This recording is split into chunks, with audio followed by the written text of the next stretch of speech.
संतों के लक्षण बार बार कहे गए तो भी हम गलती कर जाते।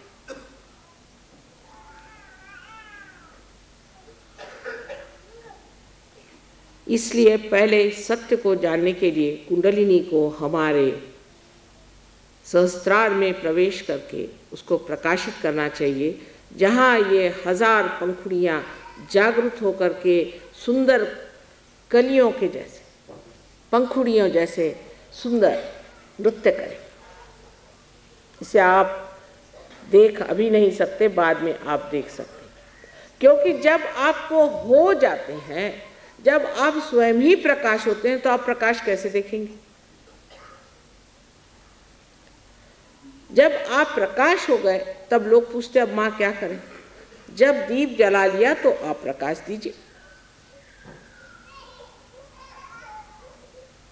जब तक आपके बुद्धि में ये प्रकाश नहीं आता है, तब तक आपकी शक्ति 1000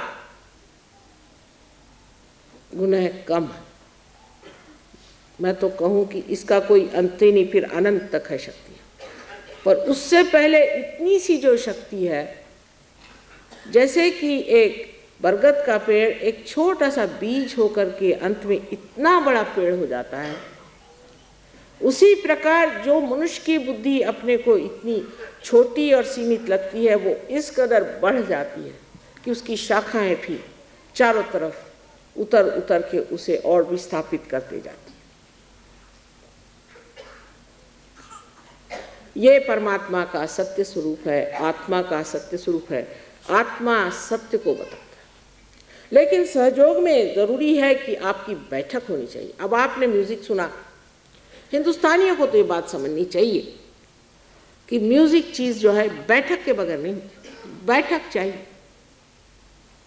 पार तो हो जाएंगे आप, ठीक है, पर उसके बाद अगर बैठक नहीं हो तो आप समर्थ नहीं हो सकते, आप पूरी तरह से इस पे प्रभुत्व नहीं पा सकते। इसके लिए बैठक चाहिए, अभ्यास चाहिए, और जब तक वो अभ्यास नहीं होगा आपके अंदर उसकी संवेदना, इस कदर नाजुक संवेदना, गहन संवेदना जागृत नहीं हो सकती, क्योंकि ये नसों से जाना जाएगा। और ये नसें आज तक जड़ रही, ये नस जब तक वो नवीन जागृति के नए आयाम में, डायमेंशन में जब तक नहीं जागृत होती, तब तक आप नहीं जान सकते। हमारे एक बार बहुत से लोग हमसे कभी कभी सोचते हैं कि ये इनको क्या पता होगा, ये तो बहुत सीधी लगती है। एक साहब आए, कहने माए देखिए ये आपका फ़ोटो कैसा है। मैंने कहा बिल्कुल गलत, मैं बता दूँ किसने निकाला। उनका अच्छा बताइए। मैंने उस आदमी का नाम बता दिया जिसने ये फ़ोटो निकाला। मैंने कभी देखा नहीं था, किसी ने भी नहीं देखा। वो चक्कर में आ गए कि माँ तुमने कैसे जाना। मैंने कहा हम सबके चक्रों को जानते हैं, और उस चक्र को इस चक्र में जान रहे कि उसी पे सारा काम हो रहा है, इसका मतलब उसी आदमी ने फ़ोटो खींचा। एक साहब हमें समझाने के लिए आए कि माँ आप बहुत सीधी हैं, आप जानती नहीं, ये बड़ा राजकारणी आदमी है और इससे संभल के रहिए और कुछ गड़बड़ कर सकता है। मैंने कहा अच्छा इतना ही बताना आपको? कहले हाँ।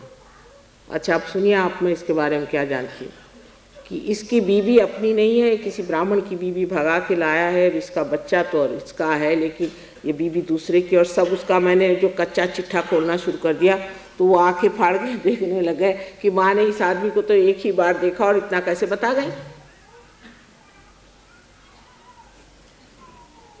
पर यह बताना कोई बड़ी भारी बात नहीं, इसकी कोई ज़रूरत भी नहीं आपको, लेकिन आप ये बता सकते हैं कि आप में कौन सा दोष है। और जब आप सत्य हो जाते हैं तो असत्य से आप अलग हो जाते हैं। जैसे कि इस कपड़े पर अगर कुछ दाग लगा है और उस वक़्त प्रकाश आ गया तो मैं इससे अलग सोचती हूँ कि इसे कैसे साफ कर दिया जाए।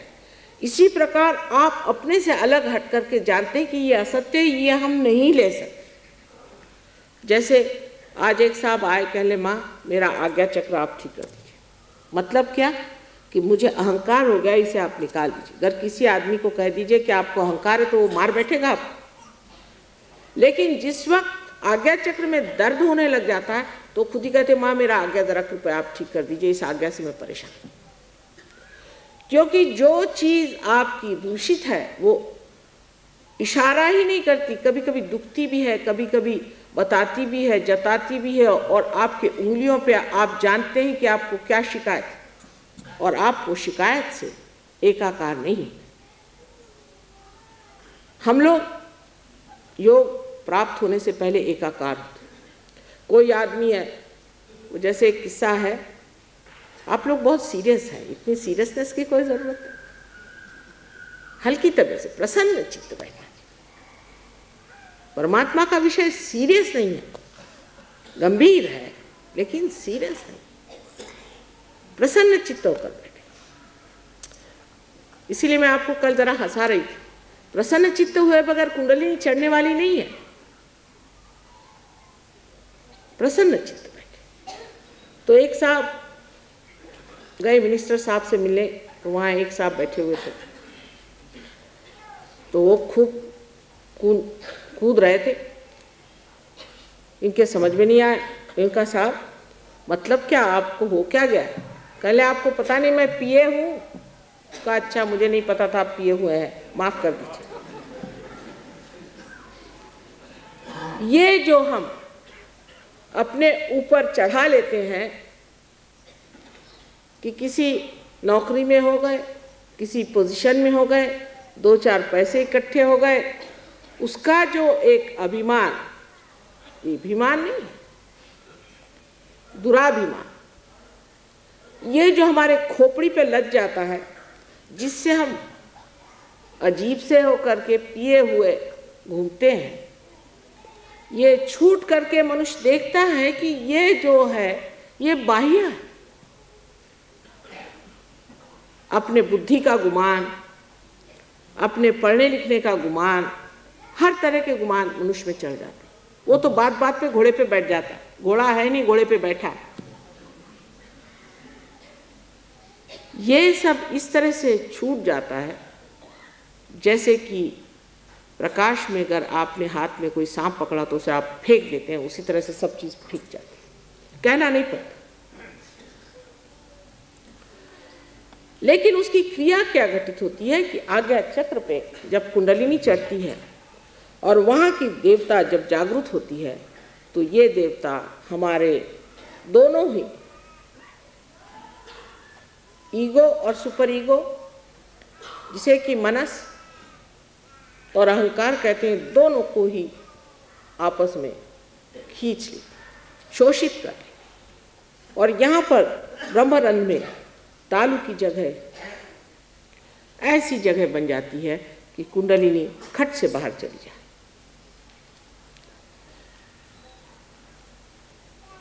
उस वक्त हमारे हाथ बोलते हैं, हाथ कहते हैं कि हाँ कुंडलिनी पार कर गई।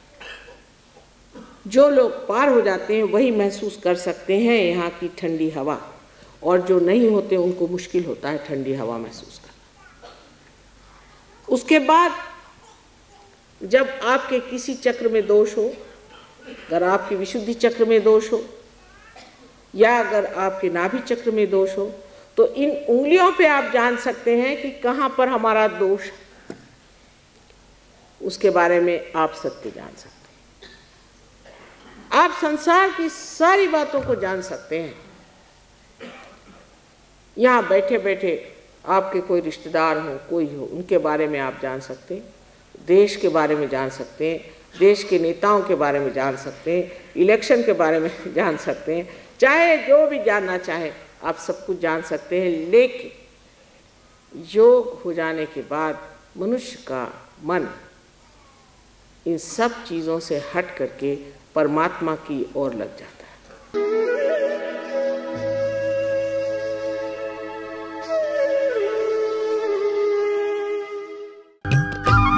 सब्सक्राइब कीजिए कुंडलनी जागरण को और प्रेस कीजिए बेल आइकन को, जिससे कि आपको मिल सके हमारी लेटेस्ट वीडियो सबसे पहले।